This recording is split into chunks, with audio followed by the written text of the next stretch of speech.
สวัสดีวันเสาร์อย่าเศร้าจิตให้ชีวิตราบรื่นไม่คืนขมให้สดใสสดชื่นและรื่นรมให้ได้สมดังหวังทุกอย่างไป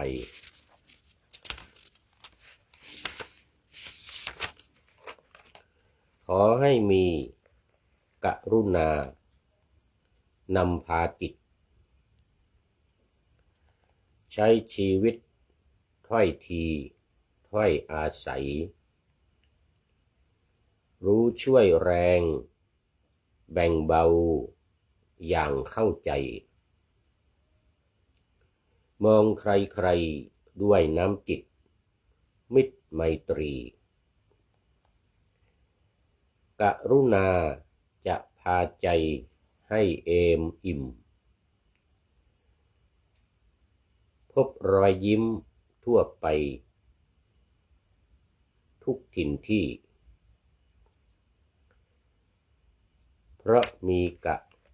รุณานำพาดีจึงได้มีความสุขทุกคืนวันขอถวายความนอบน้อมแด่พระรัตนตรัยมีพระพุทธเจ้าเป็นต้นขอถวายความเคารพพระมหาเถระพระเถรานุเถระเจ้าคณะพระสังฆาธิการทั่วโลกมีพระเดชพระคุณพระธรรมเสนาบดีเจ้าคณะภาค7วัดพระธาตุดอยสุเทพเป็นต้นและขออำนวยพรแด่ท่านผู้ฟังท่านผู้ชมสาธุชนพุทธบริษัททั้งหลายวันนี้รายการธรรมทัศน์ของวัดพระธาตุดอยสุเทพออกอากาศทางสถานีวิทยุวปท2จังหวัดเชียงใหม่มีร้อยเอกจำนงปัญญาวัฒโนเป็นหัวหน้าสถานีและอาตมาภาพพระครูปริยัติยานุศาสตร์เป็นผู้บรรยายเป็นประจำทุกวันเวลา 7:30 นาทีถึง 8 นาฬิกาโดยประมาณ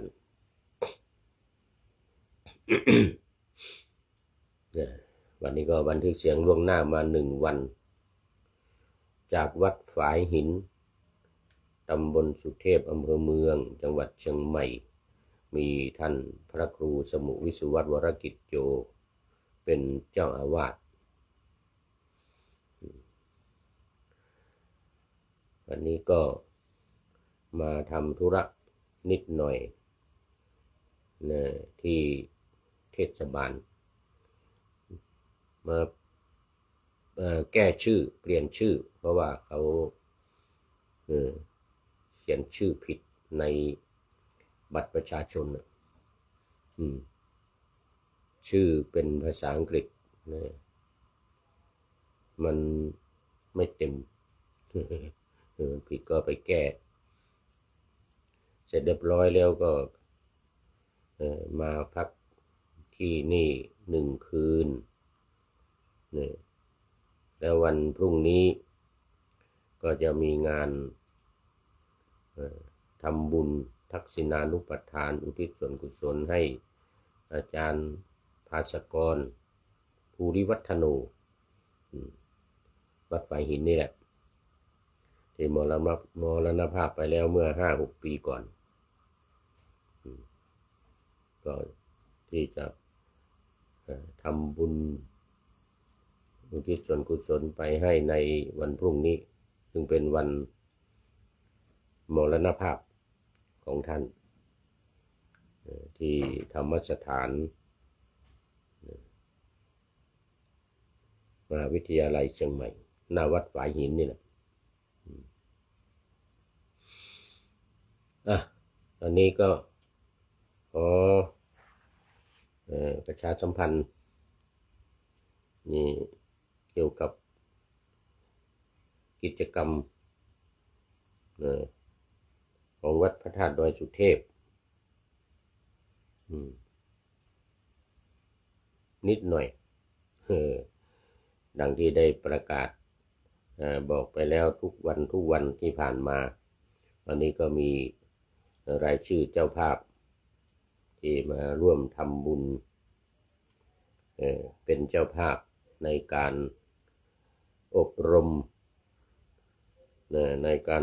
มพระภิกษุปาติโมกข์จำนวน40 กว่ารูปรวมทั้งพระวิทยากรนะบนดอยสุเทพแล้วก็มีเจ้าภาพมาร่วมเป็นเจ้าภาพภัตตาหารวันละ 3,000 บาทน้ำปานะ 1,000 รวมเป็น 4,000 บาทแล้วก็ท่านที่มีร่วมทำบุญตามเจตนาตามกำลังทรัพย์กำลังศรัทธาอีกเนี่ย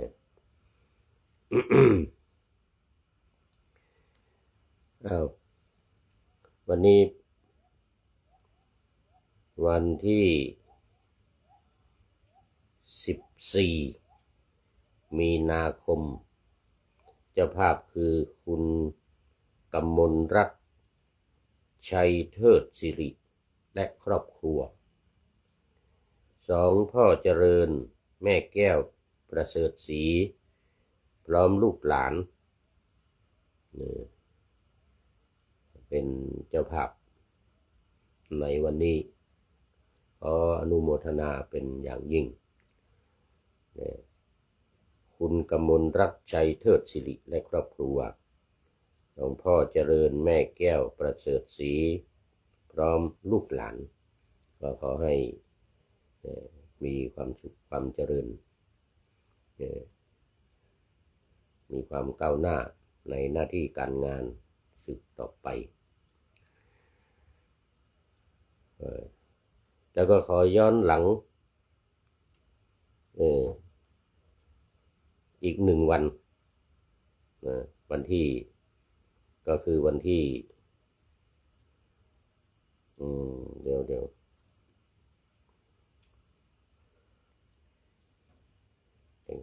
่งหายไปไหนแล้ว7 มีนาคม5-6 มีนาคมผ่านไปแล้ว7 มีนาคมยังไม่ได้ประกาศเพราะว่ากำลังได้รายชื่อมา 2-3 วันก่อนนี้นะถอยไปโมทนาวันที่7 มีนาคมที่ผ่านมา1พระครูสิริกิตตยาภินันท์ด็อกเตอร์เจ้าคณะตำบลแม่ข่าวัดสันต้นเปาอำเภอฝางอำเภอฝางนู่นโมทนา2กลุ่มวิมุตตินี่หลุดพ้นกันหมดแล้วกลุ่มหลุดพ้นประกอบด้วย1พระมหาอนันต์ยาจันทร์วัดหาดนาครู้สึกว่าจะเป็นอำเภอหางดงทำไมหางดงก็สันปัตตอง ต้องขออภัยใกล้ๆกันนะวัดหาดนาค2คุณอมรรัตน์เจียนศิลานุวัฒน์คุณวรพโยมสารนาถคุณดันในวัดเกตแก้วคุณอริษาสิริประเสริฐคุณขวัญใจหวังคู่คุณากรคุณรณิดาวีระเวทวานิชคุณพันลภาอินป่าคุณบุญชัยบุญกูลคุณพานุพงศ์กล่อมกลิ่นคุณอนันต์ขะอ่อนวัฒนลาภภูลผล โอ้นามสกุลสุดยอดเลยวัฒนาลาภคุณผลแต่ชื่อนี่มันค่อนข้างจะอ่านยากหน่อยอนันคะออนเนี่ยอนันคะออนคุณวุฒิชัยศรีสุริยาคุณหัตถยารัตน์ลิขิตมหาเลิกและคุณสิริกรสุขใจโอ้ทั้งหมดทั้งมวลนี้เป็นเจ้าภาพร่วมกันในวันที่7 มีนาคมที่ผ่านมาแล้วก็อนุโมทนาในกุศลและศรัทธาเป็นอย่างยิ่งก็ให้มีความสุขมีความเจริญในบวรพุทธศาสนาสืบต่อไปเอาละตอนนี้ก็เข้ามาสู่เนื้อหาสาระของธรรมะในวันนี้สำหรับธรรมะในวันนี้ก็สมัยเมื่อพระพุทธองค์ประทับอยู่ที่วัดเวรุวันกรุงราชคฤห์พระองค์ทรงปรารภอัตโนบุพกรรมก็คือ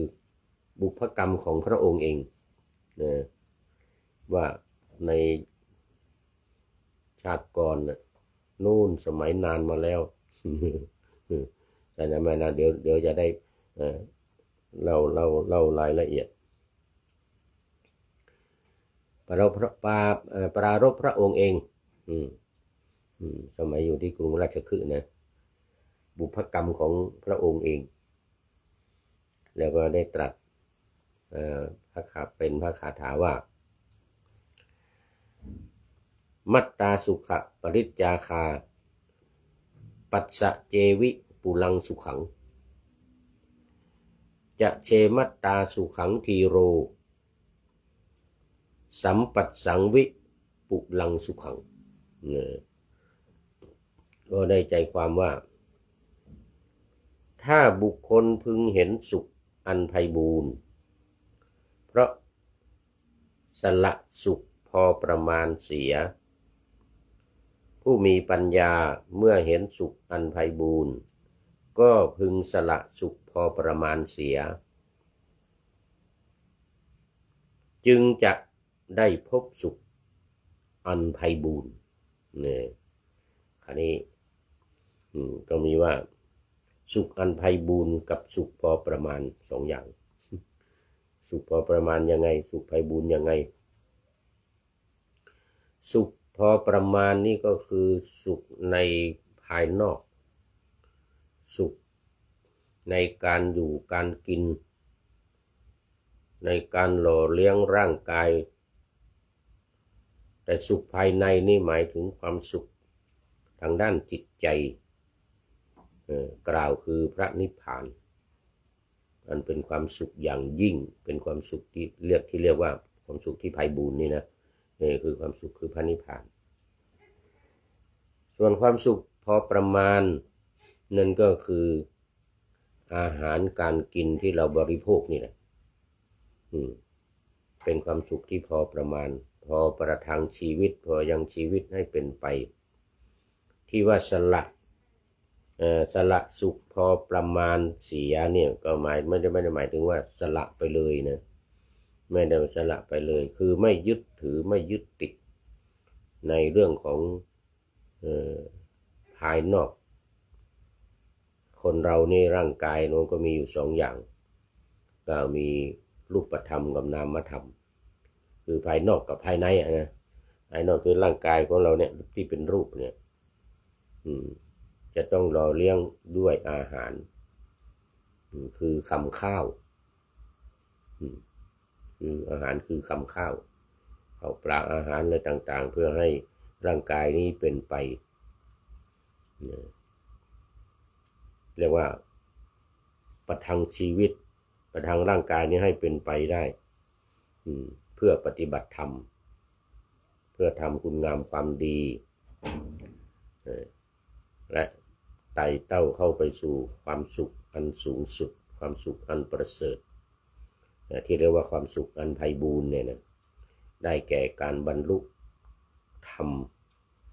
ขั้นสูงสุดคืออรหัตผลแต่ถึงแม้ว่าจะไม่ถึงสูงสุดได้เช่นเป็นอริยบุคคลขั้นโสดาบันสกทาคามีอนาคามีนี่ก็ถือว่าเป็นความสุขที่ไพบูลย์เหมือนกันแต่ยังไม่เต็มที่ยังไม่ไพบูลย์เต็มที่ก็พึงสละเนี่ยคือสละเวลาสละในการที่จะบำเพ็ญคุณงามความดีทำสมถกรรมฐานวิปัสสนากรรมฐานนะบำเพ็ญธรรมขั้นสูงบำเพ็ญธรรมขั้นสูงเพื่อการบรรลุความเป็นสุดยอดของชีวิตนิพพานังปรมังสุขังพระนิพพานเป็นสุขอย่างยิ่งสุขยิ่งกว่าอาหารการกินซึ่งถือว่าเป็นความสุขพอประมาณให้ร่างกายเราเนี่ยเป็นไปได้ความจริงมันก็อาศัยกันนะ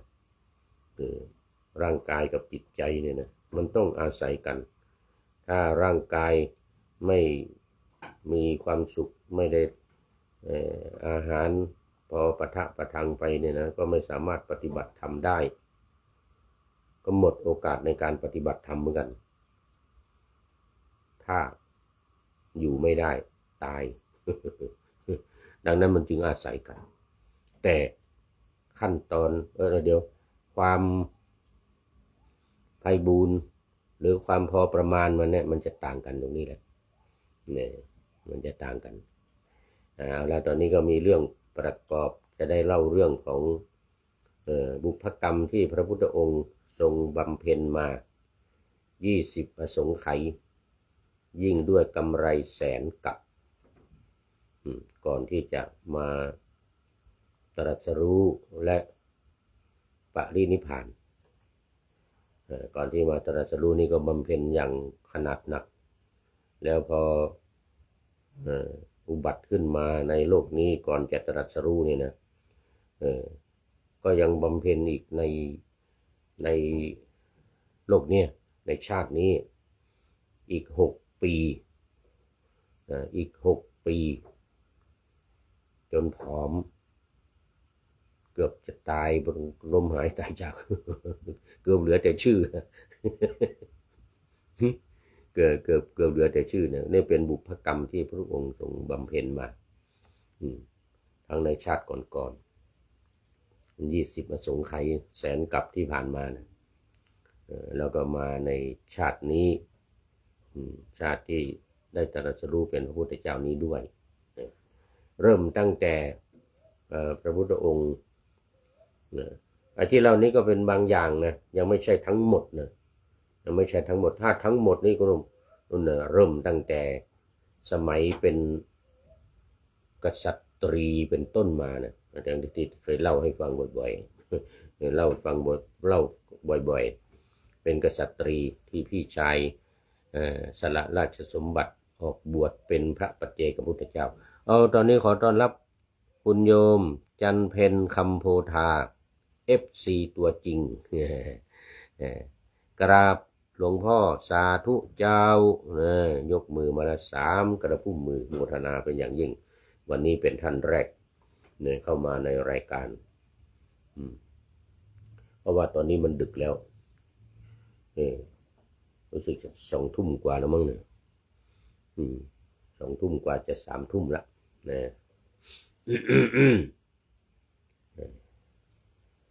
ยังไม่หลับ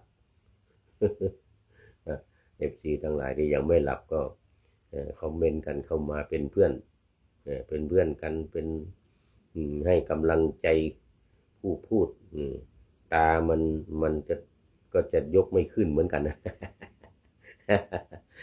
ตอนนี้ตาจะยกไม่ขึ้นเหมือนกันนะไม่เป็นไรว่าไปเดี๋ยวจบรายการนี้แล้วก็ยังมันต้องมีอีกหลายรายการนะคือเนี่ย เพราะว่าวันศุกร์เสาร์อาทิตย์นี่4 รายการนะ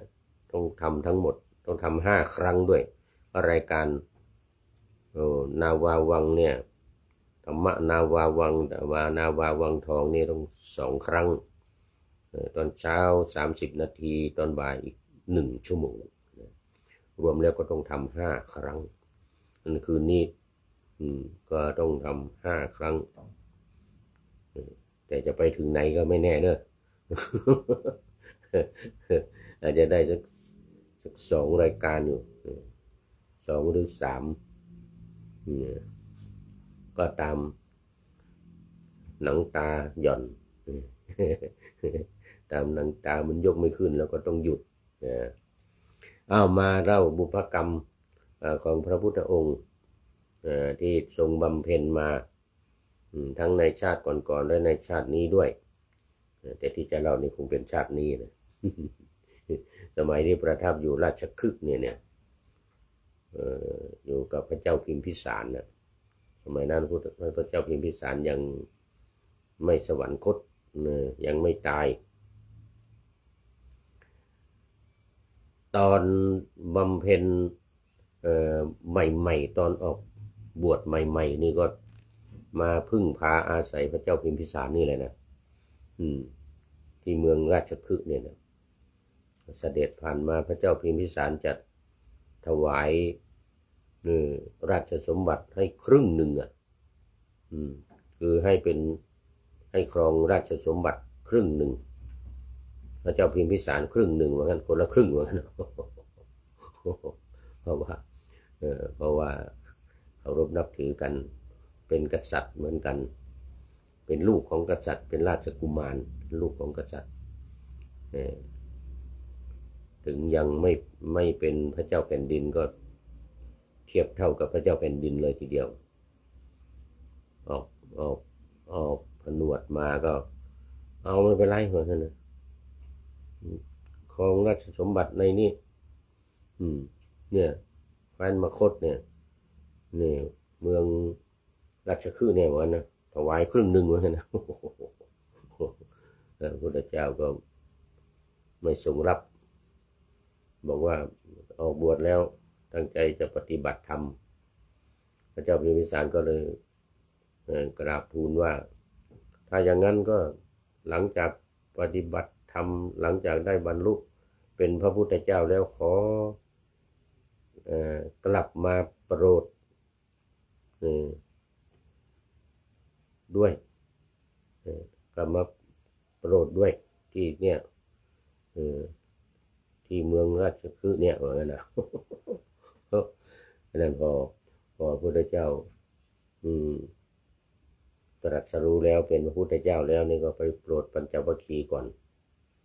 ไปโปรดปัญจวัคคีย์ก่อนนู่นเมืองพาราณสีเสร็จแล้วกลับมาโปรดชดิน3 พี่น้องอีก 1,000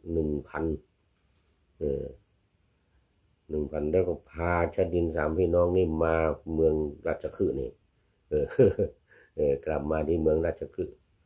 พาชดิน3 พี่น้องพร้อมกับลูกศิษย์อีก 1,000 นะลงแล้ว1,000 กับ 3อุลุเวลากัสสปะนาทีกัสสปะน้องคนที่2ขยากัสสปะน้องคนสุดท้ายพร้อมกับบริวารของตัวเอง500น้องคนที่2 300น้องคนสุดท้าย500เป็น 1,000 มาที่ราชคฤห์นี่นะมาที่ราชคฤห์นี่โปรดเรียบร้อยแล้วพระเจ้าพิมพิสารก็สร้างวัดถวายนี่วัดเวฬุวันนี่แหละวัดเวฬุวันเนี่ยสวนไม้ไผ่ไม้ไผ่เล่มใหญ่นะไม้ไผ่เล่มใหญ่เนี่ยเขาเรียกไม้ไผ่ที่มันกลวงข้างในมันรูใหญ่ๆเขาเรียกเวฬุวันเวฬุเนี่ยวันแปลว่าป่าเวฬุแปลว่าไม้ไผ่สวนไม้ไผ่เนี่ยแล้วมันมีไม้ไผ่อีกอย่างหนึ่งเขาเรียกลัทธิเป็นไม้ไผ่เล่มเล็กๆไม้ไผ่ตันคือมันมีรูเล็ก รูเท่านิ้วก้อยเนี่ย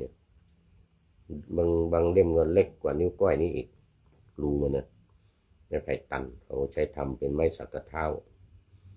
ที่อินเดียนะมันแข็ง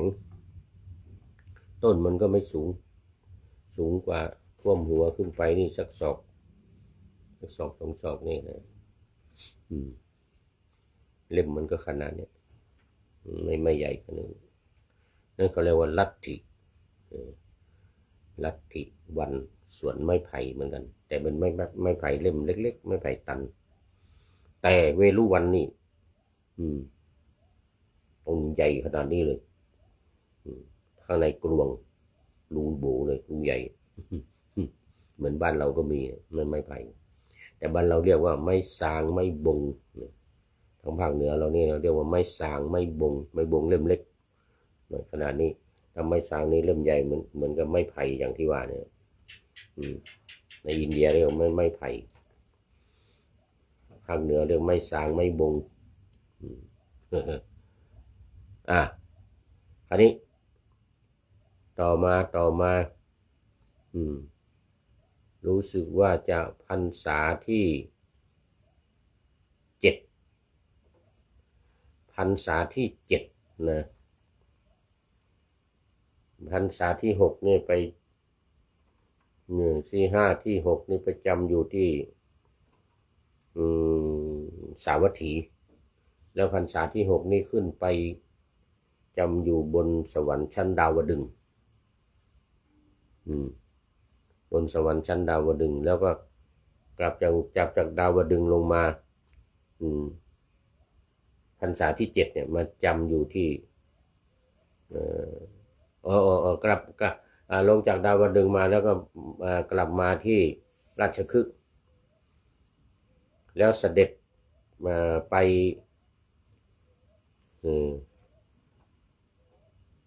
กบิลพัสไปกบิลพัส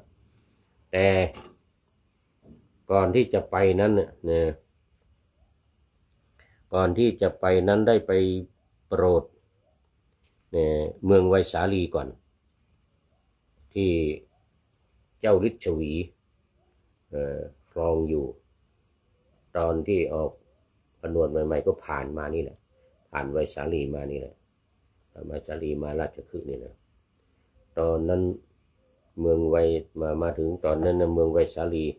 เกิดทุพพิฆภัยข้าวปลาหายากแล้วก็เกิดหิวาตกโรคเกิดขึ้นพูดผีปีศาจทั้งหลายก็เข้าไปในเมืองเข้าไปกิน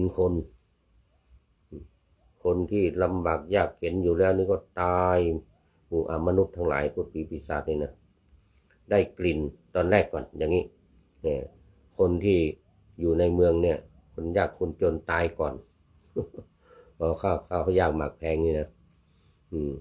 คนยากคนจนก็ตายก่อนพวกกรรมกรแบกหามทั้งหลายทีนี้ก็มีกลิ่นซากศพหมู่มนุษย์ทั้งหลายก็เข้าไปผสมโรงเข้าไปผสมโรงไปทำให้คนตายเกิดอุบัติเหตุไปทำให้คนตายไปกินคนหมู่มนุษย์นี่นะคนก็ยิ่งตายกันมากอหิวาตกโรคก็เกิดขึ้นมาอหิวานี่อหิแปลว่างูนะวาตะนี่ก็คือลมนะวาตกะนี่ลมที่อยู่ในท้องของคนเนี่ยเหมือนกับงูพิษกัดเลยทีเดียวท้องร่วง เกิดท้องร่วงนี่แหละนั่นเรื่องมันเนี่ยก็ตายกันเป็นจำนวนมากคนทั้งหลายก็ประชุมกันนี่ชาวพระนครไวสาลีมันเป็นเพราะอะไรสมัยนานเนกาเลมาแล้วนี่ไม่เคยเป็นอย่างนี้ดูไปดูมาประชุมกันไปประชุมกันมาหมดเวลา ประชุมไปประชุมมาหมดเวลาใช่แล้วนี่เรื่องมัน วันนี้เอาไว้แค่นี้ก่อนหมดเวลาเสียแล้วเอาละต่อวันพรุ่งนี้เรื่องนี้ยาว โอ้เรื่องนี้มันยาวนะคงต้องใช้เวลาอย่างน้อย7 วันเลยเนี่ย5 วัน7 วันกว่าจะจบเลยนะมาดูก็คิดท้ายรายการวันนี้ว่านี่จากสถานีธรรม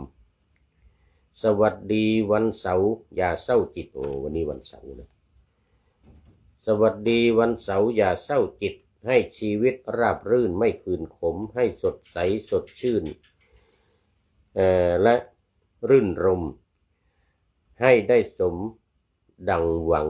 ทุกอย่างไปโอ้วันเสาร์นี้สุดยอดขอให้มีกรุณานำพาจิตใช้ชีวิตถ้อยทีถ้อยอาศัยรู้ช่วยแรงแบ่งเบาอย่างเข้าใจมองใครๆด้วยน้ำจิตมิตรไมตรีกรุณาจะพาใจให้เอมอิ่มพบรอยยิ้มทั่วไปในถิ่นที่เพราะมีกรุณานำพาดีจึงได้มีความสุขทุกคืนวันขอบคุณสถานีธรรมไว้นะที่นี้เป็นอย่างยิ่งขอนำรายการธรรมะทัดไปก่อนแล้วจะย้อนมาใหม่ในวันหลังเพื่อให้ท่านทั้งหลายได้รับฟังพระธรรมเทศนาเหมือนดังเดิม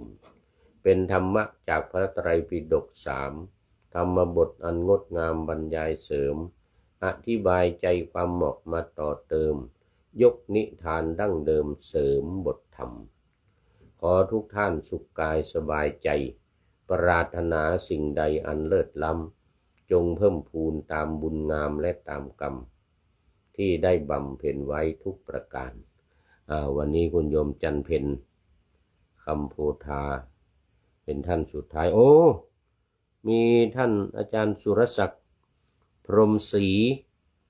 นี่จากจันทบุรีจากจันทบุรีเป็นท่านสุดท้ายจริงๆเขามากำลังเห็นนี่เกือบไม่ทันเห็นเข้ามาสู่รายการในวันนี้ขอขอบคุณเป็นอย่างยิ่งขอเจริญพร